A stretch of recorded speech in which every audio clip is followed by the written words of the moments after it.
Lista 5, exercício 14. No circuito LC da figura, a corrente está inicialmente em T igual a 0. Em seu valor máximo é de 2 amperes. Entre os pontos A e B há uma espira retangular posicionada numa região cujo campo magnético produzido pode ser considerado como produzido por um fim infinito. Isso é, seu módulo é μ0i sobre 2πr, onde r é a distância entre o fio e o ponto do campo magnético. Determine, explicando: a. O valor e o sentido da corrente induzida, a diferença de potencial no capacitor e a diferença de potencial no indutor na espira em T igual a 0. B. Em que instante a corrente tem pela primeira vez seu valor igual a 0 amperes. C. O valor e o sentido da corrente induzida e a diferença de potencial no capacitor e a diferença de potencial no indutor na espira no item B. No instante do item B. E o item D, em que instante a corrente induzida inverte pela primeira vez. Bem, vamos lá, o que a gente tem? Tem um circuito pelo qual a gente tem um capacitor que às vezes carrega e quando descarrega a corrente é máxima. E assim acontece oscilando, né? O circuito oscilador.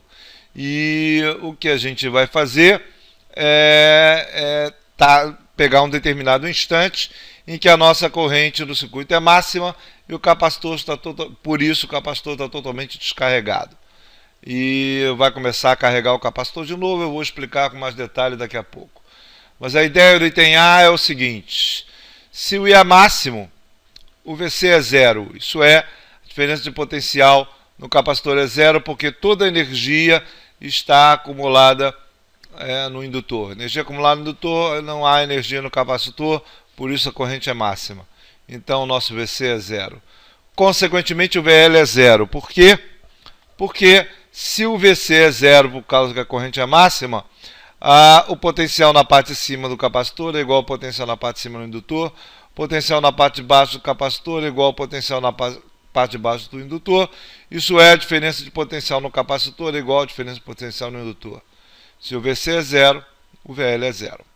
Bem, mas o I é máximo. Se o I é máximo, a derivada num ponto máximo de uma função é zero. Isso é o meu DI dt é zero. DI dt é zero, por isso o VL é zero. Ou eu posso falar o contrário. Isso é, eu sei que o VL é zero porque o capacitor está descarregado, consequentemente meu DI dt é zero, por isso a corrente é máxima. Ora, se o DI dt é zero e a corrente gera um campo magnético que vai gerar um fluxo do campo através da espira, se o meu DI dt é zero, o meu dB dt é zero. Se o dB dt é zero, a derivada do fluxo é zero. Consequentemente, a fé induzida na espira é zero e a corrente induzida é zero. Então não há corrente induzida nesse instante em que a corrente é máxima no circuito. A corrente é máxima no circuito, então eu não tenho fé induzida gerada em cima da espira retangular que eu coloquei aqui. Bom, vamos ao item B. Em que instante a corrente tem pela primeira vez o seu valor zero? Bem, o processo acontece da seguinte forma.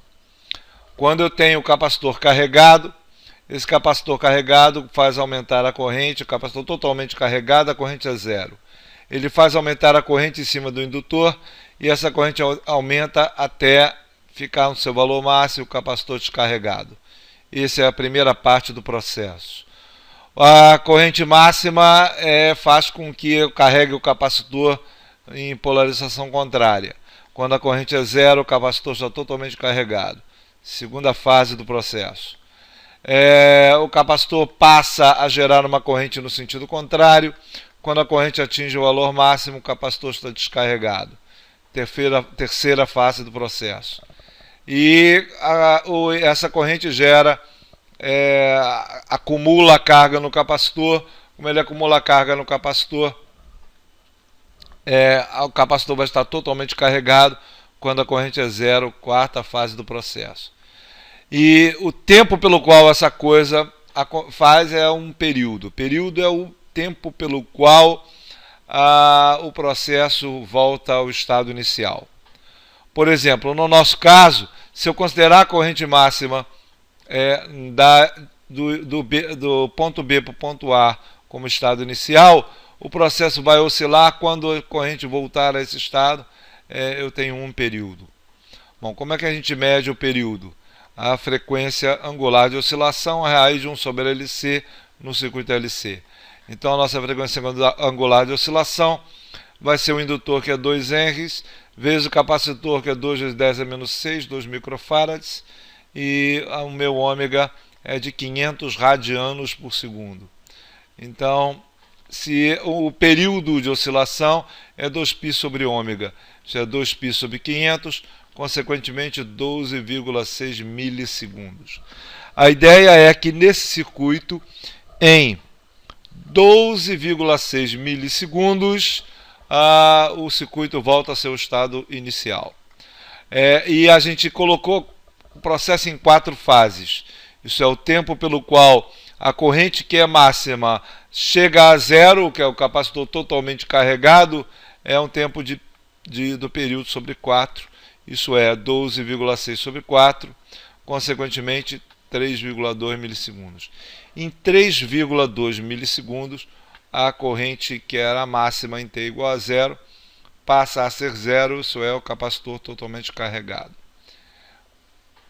Muito bem, respondiendo o item B, vamos ao item C. Ele quer o valor e o sentido da corrente induzida, a diferença de potencial no capacitor e a diferença de potencial no indutor no instante B, isso é, com a corrente igual a zero. Bem,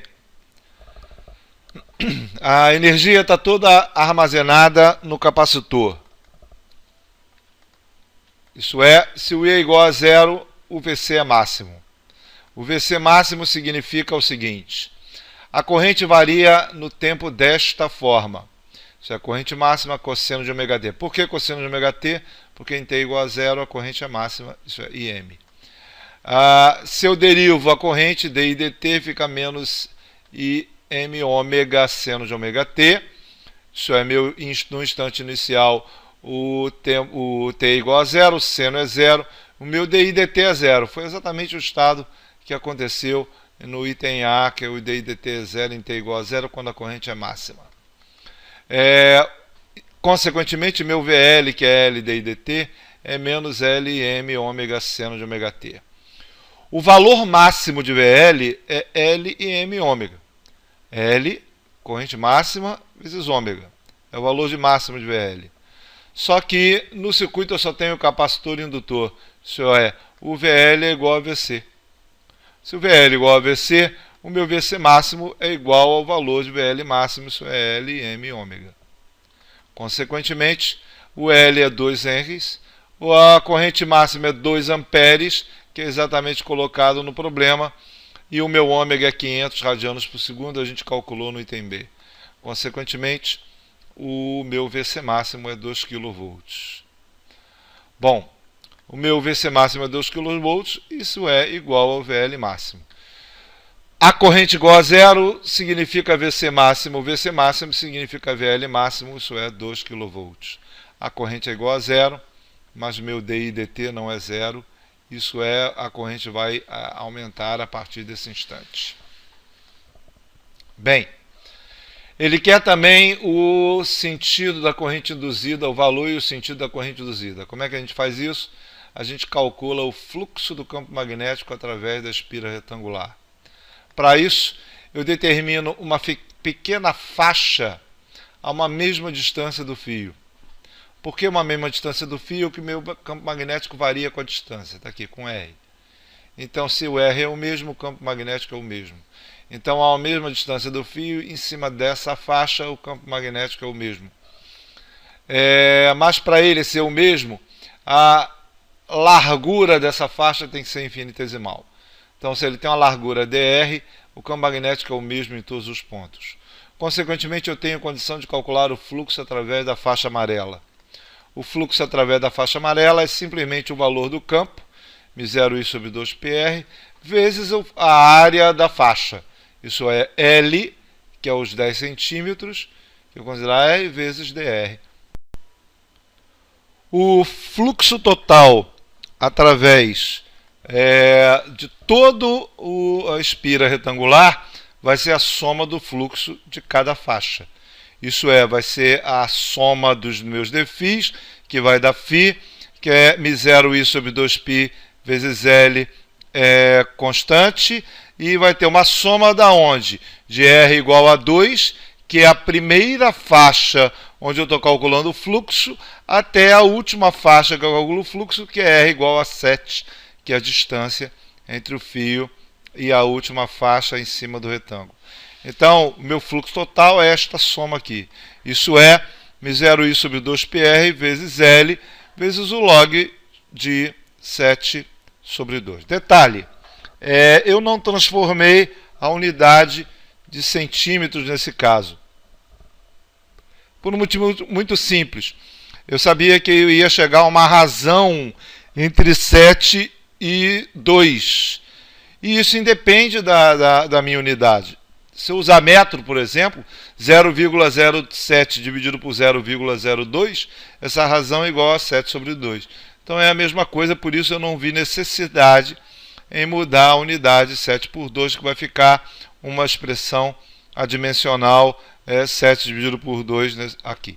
Bom, substituindo μ0, eu só não vou substituir o i, porque eu vou colocar o fluxo em função de i, porque eu sei que meu i varia no tempo. Então, meu μ0 fica 4π vezes 10 a menos 7, dividido por 2π, 0,1 log de 7/2. 4π corta com 2π fica 2, vezes 0,1, 0,2 vezes 10 a menos 7, que vezes o log de 7,5 fica 25 vezes 10 a menos 9 vezes i. Certo? Esse é o fluxo para cada valor de i. Certo? Bem, o meu dφ dt, quer dizer, a taxa de variação do fluxo no tempo, vai ser o 25 vezes 10 a menos 9 vezes di dt, que é a taxa de variação da corrente no tempo. Ok? E isso fica, claro, 25 vezes 10 a menos 9 vezes di dt, que é im ômega seno de ômega t. Eu não incluí o sinal, porque o sinal aqui está ligado ao sentido da corrente, que a gente vai discutir daqui a pouco. Então, meu im ômega seno de ômega t vai me dar a taxa de variação do fluxo no tempo. A cada instante eu vou ter um fluxo diferente. A minha FEM, que é igual à taxa de variação do fluxo no tempo, também omiti o sinal por causa porque o meu interesse é em calcular o módulo, a corrente máxima, e o ômega vai ser em função da minha, vamos dizer assim, FEM máxima. A FEM máxima, então, vai ser 25 vezes 10 a menos 9, vezes 2, que é a corrente, vezes 500, consequentemente 25 microvolts. Ora, a minha FEM máxima em cima da minha espira é de 25 microvolts. Consequentemente, minha corrente máxima é a FEM sobre a resistência. E, bom, vai ser 25 microvolts dividido pela resistência. Esse é um dado que falta no problema, né? Ele pede, na verdade, o valor da corrente, mas, vocês me desculpem, mas não foi colocado o valor da resistência. Eu quis fazer a conta mesmo assim, para mostrar para vocês como é que se faz. No caso, seria a corrente induzida, o valor dela seria 25 microvolts, 25 vezes 10 a menos 6, dividido pela resistência, me daria a corrente induzida. O sentido da corrente é outro problema que a gente não colocou por falta de dados. Porque ele diz que a corrente máxima é 2 amperes, mas ele não está dizendo qual é o sentido da corrente. Bem, vamos supor então, como eu tinha colocado na situação inicial, que a minha corrente esteja de B para A em cima e seu valor máximo, né? Como colocado no problema, 2 amperes, seu valor máximo, do ponto B para o ponto A. Então, esse sentido da corrente significa o quê? Significa que o meu campo magnético gerado por essa corrente na região da espira é para fora. Mas a corrente estava diminuindo. Como a corrente estava diminuindo, significa que a corrente induzida gerava um campo induzido também para fora. Se ele gera um campo induzido para fora, então a corrente está no sentido anti-horário. Quando a corrente for a zero, certo? É a taxa de variação da corrente em cima do circuito vai ser máxima. Se a taxa de variação da corrente é máxima, significa que a corrente induzida é máxima. Então a corrente induzida máxima ela continua para fora. Isso significa então que a minha corrente induzida está no sentido anti-horário. Tá? Quando a corrente é zero, a corrente induzida está no sentido anti-horário. Bem, vamos ao entender. Entender em que instante a corrente induzida inverte pela primeira vez. Bom, para a corrente igual a zero, a corrente induzida está no sentido anti-horário. Está no sentido anti-horário, essa corrente igual a zero significa que o capacitor está totalmente carregado. Ele vai começar a descarregar fazendo o quê? Invertendo a corrente. Quando ele inverte a corrente, o campo magnético gerado na região da espira passa a ficar para dentro. Mas essa corrente está aumentando.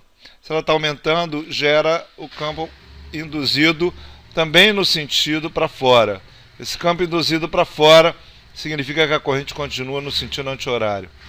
Até que a corrente atinge o seu valor máximo. Quando a corrente atingir seu valor máximo, significa que a corrente induzida fica zero.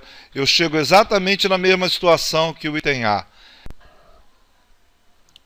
Quanto tempo isso leva para acontecer? Bom, a corrente estava no estado máximo, no T igual a zero. No primeiro processo ele carregou o capacitor, foi a zero, a corrente induzida foi ao estado máximo. Depois ele descarrega o capacitor, a corrente se inverte do jeito que está aqui, chega no seu estado máximo e a corrente induzida vai a zero, que como eu falei, no estado A. Então são dois processos. Cada processo T por 4 leva 3,2 milissegundos. Consequentemente, o I irá se inverter no segundo processo, isso é, quando o valor zero pela primeira vez seria 6,4 milissegundos, a corrente induzida volta a ser zero. Então, em 6,4 milissegundos, a corrente se inverte o sentido. A corrente I vai começar a diminuir, consequentemente, o campo induzido vai para dentro. Isso é, ele passa a estar no sentido horário. É isso.